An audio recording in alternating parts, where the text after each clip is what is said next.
Leah, I really think you should call off the wedding, like, immediately. Marrying an unemployed guy? That's basically the end of your life.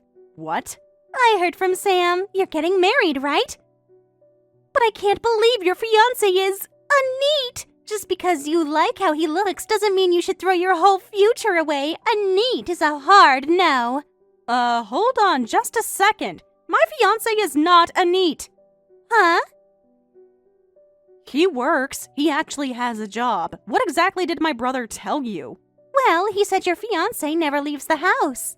That he hates going outside and just stays indoors all the time. And I heard he does all the cooking and cleaning too, right? Like, how is that not a NEET? All he does is sit around at home doing chores. That's a complete misunderstanding. Yes, it's true. He doesn't like going outside and usually stays in.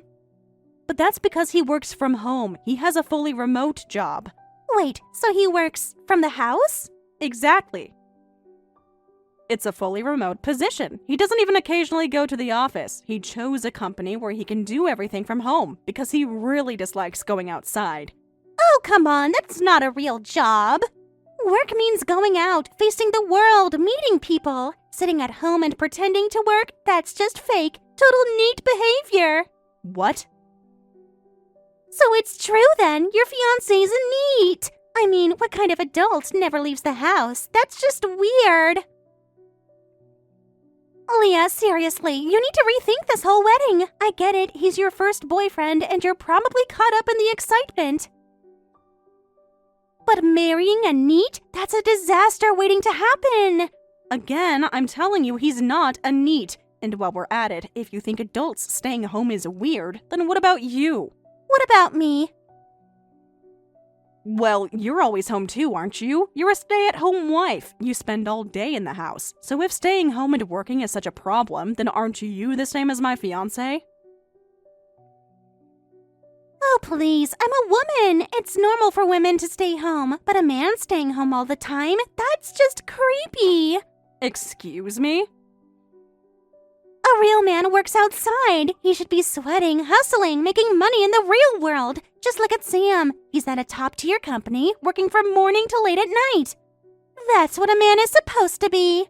My fiancé also works long hours, from early morning to late at night. The only difference is that he works inside the house instead of outside. All right then, tell me this. Does he wear a suit while working at home? What? No, of course not. He wears something comfortable. Then that's not real work. Men who work wear suits. If he's sitting around in sweats or a hoodie or whatever, that's not a job. That's just pretending. So yeah, he's a NEET. Seriously? I'm just saying, marrying a guy like that is a huge mistake. You should listen to your dear sister-in-law's valuable advice and seriously reconsider.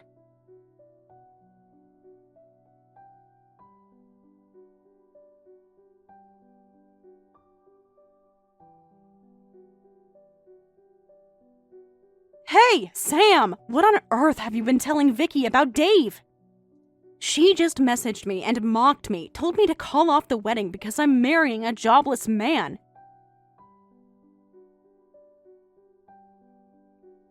Wait, what? Vicky actually said that to you? Yes, and I kept trying to explain to her that Dave works from home, that he's doing just fine financially, but no matter how many times I said it, she acted like it was nonsense. So I'm asking you, what exactly did you say to her? How did you describe him? I'm so sorry, Leah. I really am. I did tell her that Dave works from home. I was clear about that, but you know how Vicky is. She just refuses to accept anything outside of her own narrow worldview. In her mind, unless someone's waking up early to commute to an office and wearing a suit every day, it doesn't count as real work. Unbelievable. So that's it? She just decided that Dave's lazy because he doesn't have a traditional 9-to-5 job? Pretty much. Vicky's never done remote work herself. She doesn't understand what it looks like or how much discipline it actually takes. She assumes everyone working from home is lounging around in pajamas doing nothing. It's a blind spot for her, and I'm sorry she took it out on you. That's not just a blind spot, Sam. That's ignorance, and it's disrespectful. Dave is a good man. He works hard. He treats me with love and respect, and he supports himself completely. Why should Vicky get to undermine that with her outdated ideas? You're absolutely right. I completely agree. And I promise you, I'll talk to her again. I'll sit her down and make her understand what she said to you is way out of line. I appreciate that, Sam, but I need you to understand something too. If Vicky can't come around, if she refuses to apologize or even try to respect Dave, then I'm seriously going to reconsider having her at the wedding. I won't have someone like that attend the most important day of my life and treat my partner like he's beneath her. What? Wait, no, Leah, come on. That's really serious. Please don't say that. This is going to sound bad, but I might not be able to make the wedding myself. What? You're telling me you might not even show up to my wedding? I'm so sorry. I didn't want to tell you like this. There's a critical work meeting that got scheduled for the same day. I've told my boss a dozen times that I need the time off for my sister's wedding, but they're pushing back hard. I'm still trying to shift things around, but there's a real chance I might not make it.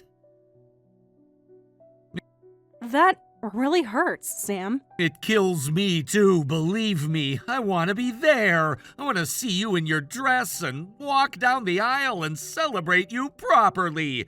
But if I can't, I was hoping at least Vicky could be there. Maybe she could even video call me during the ceremony so I could see just a bit. If that's the case, I guess I understand.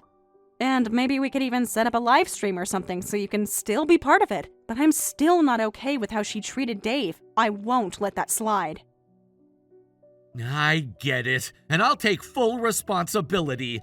I'll talk to her again and make it crystal clear that she was wrong. She owes both of you an apology. This really isn't your fault, Sam, but thanks. I'm counting on you to fix this. I will. Promise.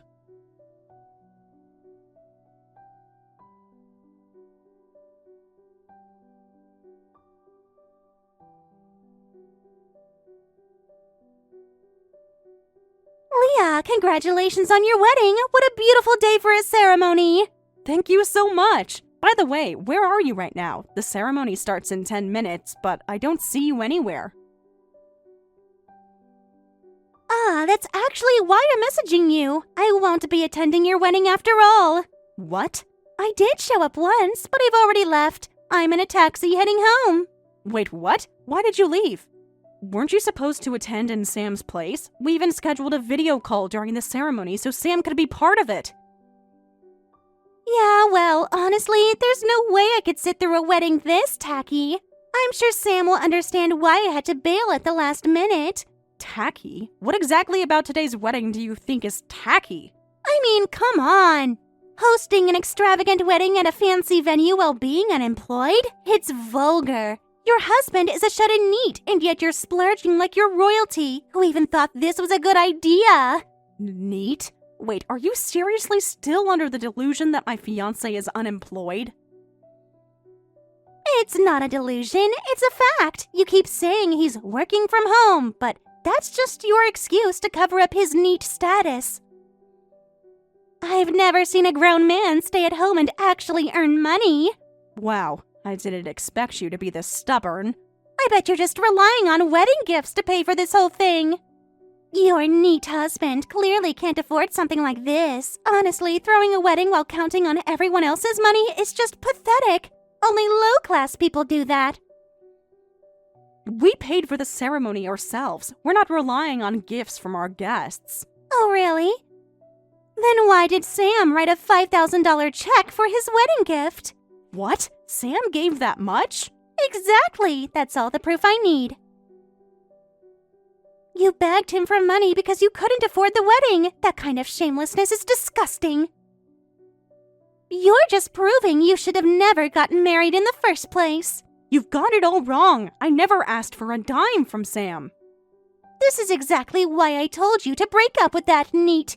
But no, you ignored me, and now you're throwing this trashy money-grabbing wedding. You've hit rock bottom. I've had enough of your insults. First, you smear my fiancé. Now you're calling me trash? I'm done being polite. I'm just telling it like it is. I'm not going to some sham of a wedding where the couple's only plan is to cash in from their guests. No thanks. So you're not coming, right? Obviously. And while we're at it, let's cut ties, okay? My family doesn't associate with bottom-tier people like you and your NEET husband.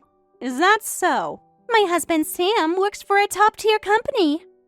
He makes over $200,000 a year. You two live in an entirely different world from us, so do us both a favor and stay away from us. In that case, we actually do live in the same world. My husband makes just about the same salary as Sam. What? Yes.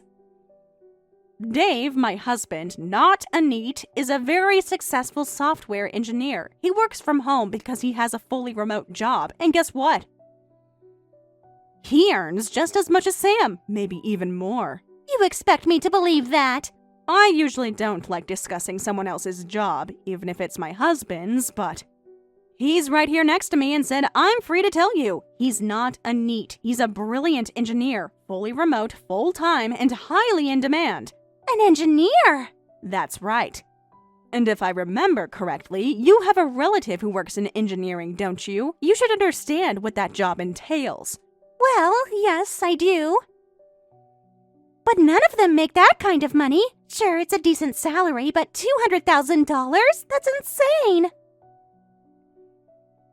Salaries vary depending on the company and position. My husband was headhunted by one of the top tech firms. They offered him a generous package that included his preferred work arrangement, fully remote. So yes, he earns that much, and no, he's not a NEET. Headhunted? You mean a major company specifically recruited him? Yep. He's kind of a tech geek, obsessed with machines since he was a kid. Turns out that obsession made him ridiculously good at development. He's actually pretty well known in his field. Are you serious right now? Oh, and you know what else? He works with Sam's company too. He's part of their development team on a joint project. What? He and Sam actually have frequent video meetings. When I first introduced Dave to Sam, they both froze in shock. I had no idea! Sam's generous gift makes more sense now, doesn't it? He probably saw it not just as a friend's wedding, but as something meaningful both personally and professionally. Sam is kind, respectful, and smart. You should try to follow his example. So, he's not a NEET. He's working with Sam's team at a major firm. He makes that much money. Oh my god! I'm glad the truth is finally sinking in. I had no idea. You, on the other hand, can go back home and reflect.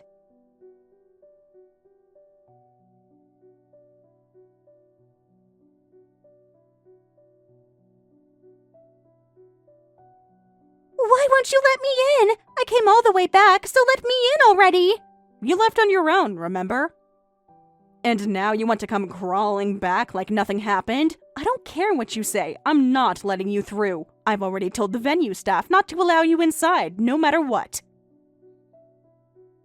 Don't say such cruel things. Please, I know I messed up earlier, but I'll apologize. I'll apologize to your husband, too, for everything I misunderstood. I even brought the wedding gift money Sam gave me to hand over. You're seriously going to reject such a large cash gift? That's insane. Too late. I already gave them extra gift money to cover for your idiocy, so just leave, you selfish woman. Wait, what? This is my sister's wedding day. The last thing we need is you ruining the atmosphere again, so leave now. Hold on. Sam, is that really you? Weren't you supposed to be stuck in some important meeting today? I was, but I wrapped it up early and rushed straight here. I realized I had to be there in person to see my little sister get married. What?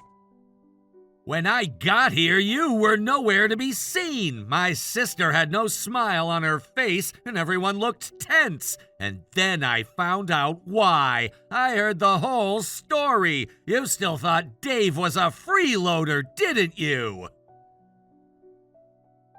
But, come on! No one in my circle works from home. The more you and Leah tried to convince me, the more suspicious it looked. It just didn't add up. I knew he had to be a jobless parasite or something.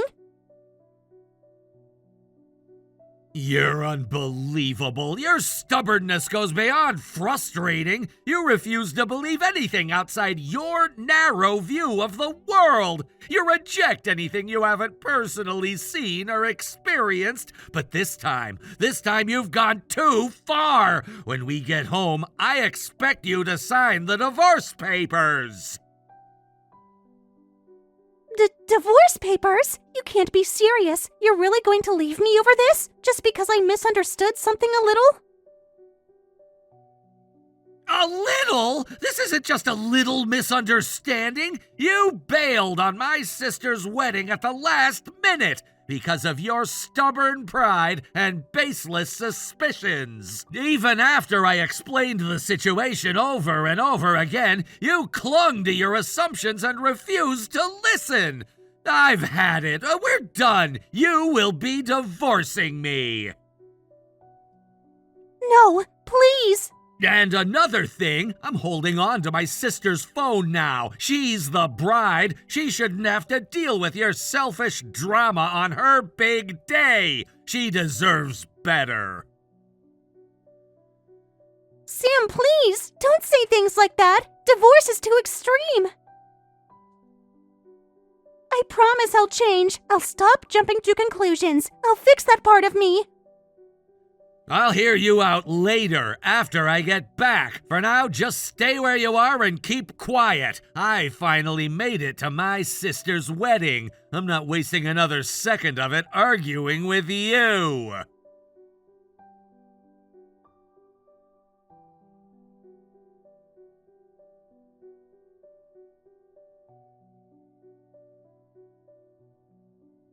Leah, help me. Please, I'm begging you. If this keeps up, I'm really going to end up divorced. No matter how many times I apologize, Sam won't forgive me. He says he's completely done with me.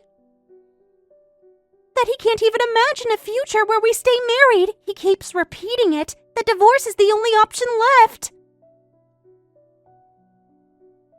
Thank you for everything up until now as my sister-in-law. I wish you the best of luck. Please, take care. What the hell? Why are you accepting this so casually? I'm telling you I don't want a divorce and that I need your help. Don't just give up on me. Think of a way to fix this. Well, truthfully, I actually support the divorce. And honestly, I'd rather not have any more to do with someone who's that delusional. If this divorce means you'll finally be out of our lives, then I'm all for it. You can't be serious. Please don't say that. I am trying to fix my bad habits, I swear. If I get divorced, I'll be unemployed. I'm a stay-at-home wife, remember? I finally married into comfort with Sam. I got to stop working. If we split now, what was the point of it all? Wait a second. Are you seriously saying you became a housewife just so you wouldn't have to work? Duh! You think I want to wake up at 6 a.m. every morning and go to some office? No thanks. I just want to lounge around the house and boss people around while I call it housework. Wow. And to think you had the nerve to mock my husband for being unemployed. It's different when it's a girl. Women should be able to live comfortably as housewives. That's why it's a man's job to support that lifestyle. A man who stays home is just wrong, period. I think we've made it very clear that our values are incompatible. Honestly, hearing all this just makes me glad you and Sam are divorcing. How could you say that? Why won't you help me? Aren't we family? Because it's your own doing. And frankly, I don't want to help. I don't feel any sympathy for you. That's so cruel, Leah. Even if it was just through marriage, we were sisters once. Fine, if you won't stop the divorce, then at least give me a job. Excuse me? Your husband makes over $200,000 a year as an engineer, right? So here's my plan. I'll become his personal secretary. Every talented man needs someone just as capable behind the scenes. That someone is me, so hire me, okay? We don't need a secretary. And I don't believe for a second you're capable of supporting anyone, let alone my husband. Shut up! Just give me the job already! Take responsibility! I'm getting divorced because of your damn wedding, so the least you can do is find me a cushy job and make sure I have an income! I'm done with this. I've just forwarded our entire conversation to Sam. Wait, what? I don't have the energy to deal with this anymore. No! Sam just messaged me! He said if I keep bothering his sisters, he's going to file for emotional damages. Then I suggest you stop contacting me. Once you've divorced from Sam, you'll be a stranger to all of us. It's clear now, we live in completely different worlds.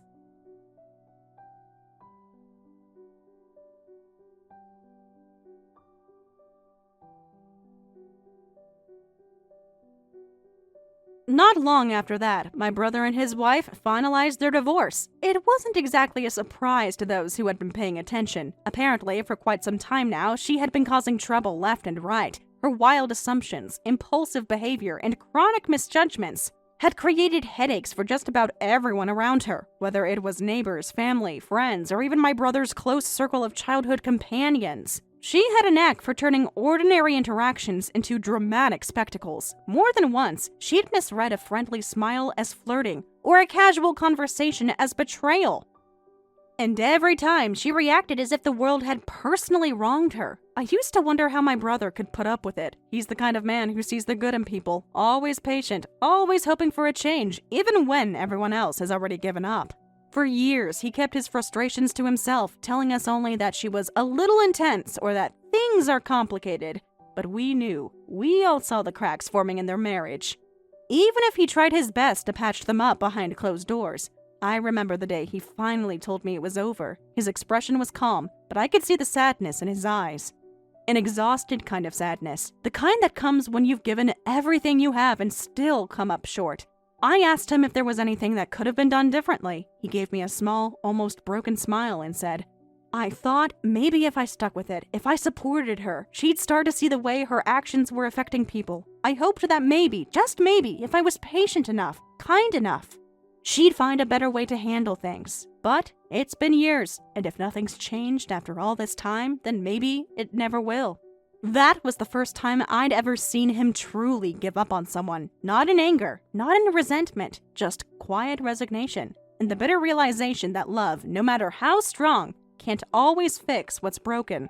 After the divorce, Vicky moved back to her hometown. She's working part-time at a local supermarket now, just enough to keep herself afloat. From what I hear, she's trying to live quietly, avoiding attention, hoping to blend back into the fabric of the small community she once left behind. But things aren't going smoothly. Not at all. You see, that supermarket has its own little social ecosystem, and it just so happens that one of her co-workers is a notorious gossip. An older woman who treats rumors like currency and thrives on the chaos of half-truths. It didn't take long for her to dig into Vicky's past, or at least the version of it that made for the most salacious story. And so, just like that, Vicky became the star of a scandal she didn't see coming. The rumor spread quickly that she had fallen in love with her sister-in-law's husband, tried to steal him away, ruined a wedding, and ended up divorced because of it. Every detail was wrong, twisted, exaggerated, or outright fabricated. But that didn't matter. Once a story like that takes hold in a small town, it's almost impossible to shake. Vicky tried to correct the record. She spoke up. She told her co-workers the truth, or at least her version of it. She explained that she hadn't fallen in love with anyone, that she hadn't ruined any wedding, that her divorce was the result of personal struggles, not some soap opera betrayal. But the more she tried to clear her name, the more the gossip twisted her words, because the truth is never as interesting as a scandal. Every time she walked down the aisle at the supermarket, she could feel the eyes on her, the whispered conversations that stopped the moment she came near, the cold smiles, the fake politeness. People love to feel morally superior, and Vicky had, whether fairly or not. become the cautionary tale they all pointed to. She was the girl who made a mess of everything, the one who was supposed to have it all and threw it away. At first, she was defensive, angry even. She insisted she'd done nothing wrong. She blamed others for misjudging her, for believing lies, for twisting the truth into something ugly. But slowly, something began to change. She started showing up to work earlier, keeping to herself, avoiding unnecessary conversation. She stopped pushing back when people repeated the false stories. Instead, she listened. Maybe for the first time, she truly listened, not to defend herself, but to understand how others saw her. And somewhere along the way, it started to sink in. That this wasn't just bad luck or cruel rumors, that her past actions, regardless of her intentions, had real consequences, that maybe, just maybe, she had played a bigger role in her own downfall than she had been willing to admit. From what I hear, she started to reflect more deeply on everything that happened. The friends she alienated, the people she hurt with her unchecked suspicions and misplaced anger, the brother she lost. Not because of one big mistake, but because of hundreds of small ones that built up over time. People change in strange ways. Some are forced to grow through hardship, others through isolation, and Vicky, for all her flaws and missteps, seems to be going through something real now, an awakening of sorts. She's not the same volatile person she once was, or at least she's trying not to be. It's hard to say if she'll ever be accepted again. Her reputation in that town may never fully recover, but perhaps the more important question is whether she's learning to accept herself. To face what she's done, without excuses, and to live with it, one day at a time. Sometimes that's the best any of us can do. I don't know what the future holds for her. Maybe she'll stay in that town and slowly rebuild her life from the shadows. Maybe she'll leave again someday, once she's strong enough to start fresh somewhere no one knows her name. But wherever she goes, I hope she carries this experience with her. Not as a burden, but as a lesson. Because we all stumble. We all make mistakes, but growth only comes when we stop blaming others and start looking inward. Vicky is still young. There's time. And if she truly learns from this, if she truly commits to being better, then maybe, just maybe, this chapter of her life doesn't have to be the last word, but one thing's for certain, she'll never forget what it feels like to be the subject of whispers, to walk into a room and feel the weight of 100 unspoken judgments pressing down on her shoulders. And perhaps, in the end, that's exactly what she needed, to understand the damage her impulsiveness caused, and to finally feel what it's like to be on the receiving end of the kind of chaos she used to unleash on others. There's a strange kind of justice in that. Not revenge, not punishment, just clarity. The kind that doesn't come from being told you were wrong, but from realizing it on your own. And that realization, that's where real change begins.